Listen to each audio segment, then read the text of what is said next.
ओम शांति। अपने से पूछना है हमारा चार्ट कैसा रहता है।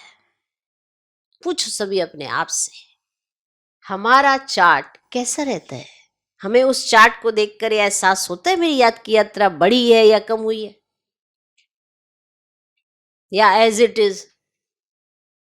क्या तुमने याद की यात्रा बढ़ाई, और अगर नहीं बढ़ाई तो क्यों नहीं बढ़ाई? वही तो तुम्हारा चार्ट है।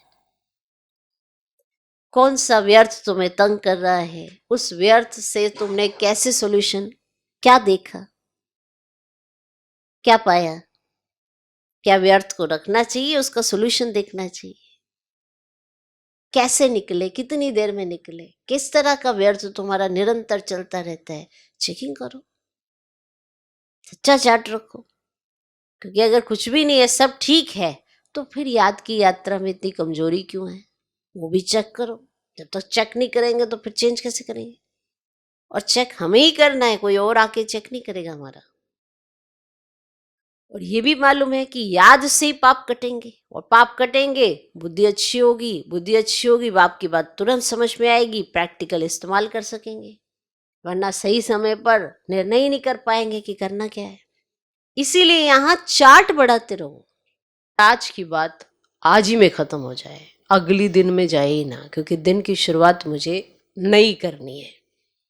जीरो से नहीं करनी है, नई करनी है। कहीं जीरो से शुरुआत करते हैं, ऑलमाइटी अथॉरिटी साथ है, तो हम अनुभवों से चलते हैं, तो अनुभव से चल के चले। आप भी कोई बात बताते हो जाता है सॉल्यूशन, मैंने तो नहीं जाके किया।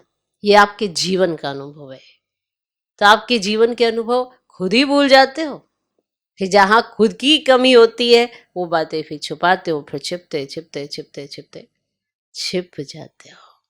और फिर कहते कि ये हो गया, वो हो गया, इसने ये कह दिया। किसी ने कुछ नहीं कहा होता, सिर्फ आता है तो अपना दे अभिमान, और वही हमारे को छिपा के निकल लेता है। रावण के चंगुल में चले जाते हैं, पता ही नहीं पड़ता कि कहाँ से कैसे कब निकले। ओके, तो बाहर में तो मुश्किल होता है, लेकिन यहाँ तो अच्छा चांस है। यहाँ तो चांस ले लो। क्या करना है इधर की उधर बातें सुनने में, जाने में, कौन आया कौन नहीं आया। मैं आया बाबा के पास, बस मैं और मेरा बाबा। यहाँ जी के देखो।